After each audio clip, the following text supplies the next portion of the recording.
Hello student, इस video में बताऊंगा कि कॉम्बिनेशन रिएक्शन क्या होती है। कॉम्बिनेशन रिएक्शन बेसिकली एक टाइप ऑफ केमिकल रिएक्शन है।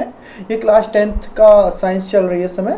तो अगर किसी केमिकल रिएक्शन में दो या दो से ज़्यादा रिएक्टेंट कंबाइन होते हैं और सिंगल प्रोडक्ट जनरेट करते हैं तो उसे हम बोलते हैं कॉम्बिनेशन रिएक्शन। तो यहाँ पे आप ध्यान देंगे कैल्शियम ऑक्साइड और H2O, कैल्शियम ऑक्साइड और H2O दो डिफरेंट रिएक्टेंट्स हैं, ये आपस में कंबाइन हो रहे हैं और एक सिंगल प्रोडक्ट को फॉर्म कर रहे हैं, बना रहे हैं। तो इस टाइप की रिएक्शंस को हम बोलते हैं कॉम्बिनेशन रिएक्शन। तो कॉम्बिनेशन रिएक्शन क्या हो गई? If in a chemical equation there is two reactants, when two or more than two reactant combine to form a single product, here is calcium hydroxide is a single product, then above reaction it is known as combination reaction। अच्छा, combination reaction को एक नाम और है इसका, synthesis reaction. इसे हम synthesis reaction भी कहते हैं। तो यहाँ पर मैंने कुछ एग्जाम्पल लिखे हुए हैं कॉम्बिनेशन रिएक्शन के। तो आप अगर ध्यान से देखेंगे तो कार्बन ऑक्सीजन से रिएक्शन करके CO2 गैस बनाता है। तो यहाँ पर एक सब्सटेंस हो गया कार्बन, दूसरा हो गया ऑक्सीजन। तो कार्बन ऑक्सीजन से मिलके CO2 बना रहे हैं, दो रिएक्टेंट मिलके एक प्रोडक्ट को बना रहे हैं। तो ये कौन सी रिएक्शन हुई? कॉम्बिनेशन रिएक्शन हुई। सिमिलरली यहाँ पे देखेंगे Mg और CO2 मिलके सिंगल प्रोडक्ट बना रहे हैं। आयरन और ऑक्सीजन मिलके रस्ट बना रहे हैं। रस्ट का फार्मूला होता है Fe2O3, जंग।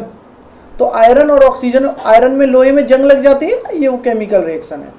अच्छा, इन सभी रिएक्शनों में एक चीज देखी गई है कि जब भी ये रिएक्शनें होती हैं, सिंथेसिस रिएक्शन बोल लें या फिर इन्हें कॉम्बिनेशन रिएक्शन बोल दें, जब भी इस टाइप की रिएक्शंस होती हैं तो हीट जो होती है वो हमेशा प्रोड्यूस होती है। तो जब किसी रिएक्शन में हीट प्रोड्यूस होती है तो उसे हम बोलते हैं एक्सोथर्मिक रिएक्शन। तो जितनी भी सिंथेसिस रिएक्शन है या फिर कहिए कॉम्बिनेशन रिएक्शंस है, ये सभी एक्सोथर्मिक रिएक्शन होती हैं। तो अब इस पूरा जो हमने टॉपिक पढ़ा है, अगर उसे समराइज करके आप लिखना चाहते हैं तो हम लिख सकते हैं when two or more than two reactant combine to form a single product then reaction is known as combination reaction। ये पहला हो गया पॉइंट। दूसरा, कॉम्बिनेशन रिएक्शन का एक नाम और है, क्या है? Synthesis reaction. तो above reaction is also known as, या हम लिख सकते हैं combination reaction is also known as synthesis reaction। इसे हम सिंथेसिस रिएक्शन भी कहते हैं। All synthesis reactions are exothermic. वो रिएक्शन जिसमें हीट प्रोड्यूस होती है, हमें मालूम है कार्बन को जब हम ऑक्सीजन के प्रेजेंट में जलाते हैं तो CO2 गैस बनती है और हीट प्रोड्यूस होती है साथ में।